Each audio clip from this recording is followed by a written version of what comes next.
Pokemon Platinum is a game that is nearing 2 decades old, and if you were to go back and play it today, you'd realize that there's hella things missing. First of all, the global trading system, mystery gifts, and probably most importantly, the rest of the world playing it alongside you at the same time, which is a pretty underestimated feat. So why would you do it? Very simple, because there is something that will be there if you go back and decide to play it. And that's a pretty damn good time. And plus, let's be honest, the global trading system was never gonna be a deal breaker anyways. I bet you, by the end of this video, I could either get old players to take a trip through Sinnoh one more time again, or, an even more difficult feat, I can get new players to play the game for the first time ever. A 15-year-old game for the first time ever. Welcome to the What's up, Grand Show. everybody? It's the Day Grand 2. Show, and today we're gonna be talking about Pokemon, yes again, but this time, Pokemon Platinum, and why a game that is nearing 15 years old, if it's not already 15, is prime for you to play it again. Pokemon Masterpiece. I don't know why I did that. The Pokemon Sinnoh games have actually been updated and modernized a lot more recently than 2008. In 2021, the Pokemon Company released their first game not produced by the legendary Game Freak Studios and instead decided to go with a pretty new studio that's not only new at making Pokemon games, but new at making games in general. Pokemon Brilliant Diamond and Shining Pearl came out for the Switch and was made by ILCA Studios. And like I said, they barely had any experience in making games at all. And the only Pokemon game that they had before that was Pokemon Home. And that's not even a game. As a matter of fact, their iteration of Pokemon Home was just an updated version of the previous Pokemon Bank. So you could say that they were pretty used to making remakes. Since they've made Pokemon Home and Brilliant Diamond and Shining Pearl, they've made One Piece Odyssey, and to be honest with you, I don't know nothing about that. To make a long story short, people didn't like Brilliant Diamond and Shining Pearl. Not because the game was sorry or it wasn't faithful to the original. Nah, people didn't like it because it was too faithful to the original. People were expecting a Let's Go Pikachu or Omega Ruby Alpha Sapphire type of remake, and instead, we got Pokemon Diamond 3D World in 2021. They made the games way easier, the post-game a lot less fun, and they only added a couple new features to the underground while making chibi Pokemon trainer models without making chibi Pokemon. But anyways, back to the good game, the reason why people were so upset with the more soulless remake. Now, we gotta address the real reason on why Platinum was so great, and that was because of Diamond and Pearl. Diamond and Pearl was a game that came out 2 years prior, and Nintendo saw that it was pretty good, but there were some things that could be improved on, and they were right. My first mainline Pokemon game was Pokemon Diamond, and even I can recognize that Pokemon Platinum was just better in every way possible. First, they started off by doing what had to be done in every Pokemon game to make it better, which was adding 59 more Pokemon to the original 151 that were in Diamond, which brought the total up to 210 Pokemon in the DS game, which, to be honest with you,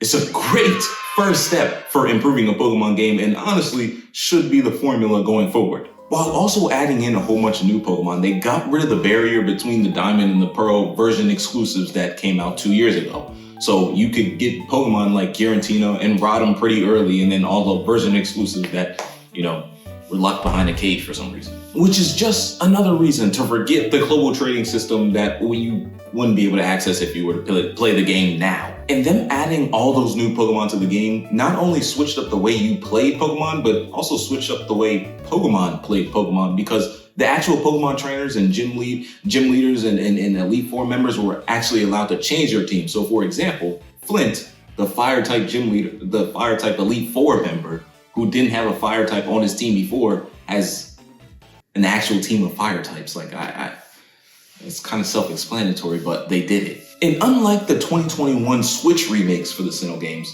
the Pokemon Platinum that came out in 2008 actually added stuff to the game like the Distortion World, which added gravity bending physics that were never previously in a Pokemon game before. The most we got before that was teleporting in Sabrina's gym or diving in Pokemon Ruby. So those remakes changed the story, added to the story, added a legendary, and made the game longer. Yeah, I mean, that's a pretty good deal. They even added new locations to the game, like the Player Villa or the Battle Frontier, which was just an upgrade of the Battle Park that was in the previous games, Pokemon Diamond and Pearl. And one of the best features for this remake, while being probably the most underappreciated, is the fact that they made the game play faster, which improved the gameplay. Yeah, the story was longer, so Pokemon Diamond and Pearl fans who bought Platinum already knowing 60% of the game before, even purchasing it, Nintendo threw them a bone by making the game play faster, so that meant faster surfing speeds, or the health bar drops faster. And then also the improved day-night cycles. So all is forgiven. Well, most is forgiven. They still charge us full price for a remake of a game 2 years later, but we just come to expect that. And finally, just to top it all off, they did add a new character to the game who was a reoccurring Pokemon character, Looker, the international police investigator, I guess, but he got introduced in the Platinum series. He wasn't in the Diamond series, I don't think. And he's low-key one of the best main characters in a Pokemon game. And one of the only ones that actually reoccur in multiple games in the series. Like he's up there with Red and Blue. And he was actually a part of one of my favorite ever post-game missions in a video game ever in Pokemon X and Y. That was good. That got me right in the face. Oh, and the Sharon scientist guy was added too, but nobody cares about him. Nobody. But Looker, the international police officer with an electric personality and an even better theme. And yeah, that's all I wanted to talk about today. I hope I convinced you, old players, to replay it and new players to play it. You know what I'm saying? Pokemon, they released a game that was basically, they were reselling a game. They were reselling the game, the classic that we've seen so many times, but I think they did it the best in this specific situation. And this game translates perfectly, especially with the updated pixelated graphics. It's just a shame that Pokemon you can't legally play these Pokemon games over and over again without, finding out your own way. But hey, look, I don't judge, okay? I don't judge. All right, this is what it's here for. If Nintendo doesn't give it to you, you have to find out some way to get it yourself, right? You know what I'm saying? It's not like my hands are totally clean.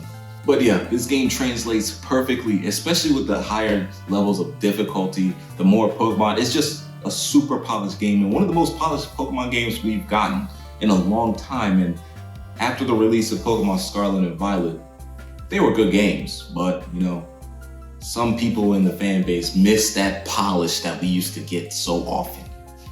Pause.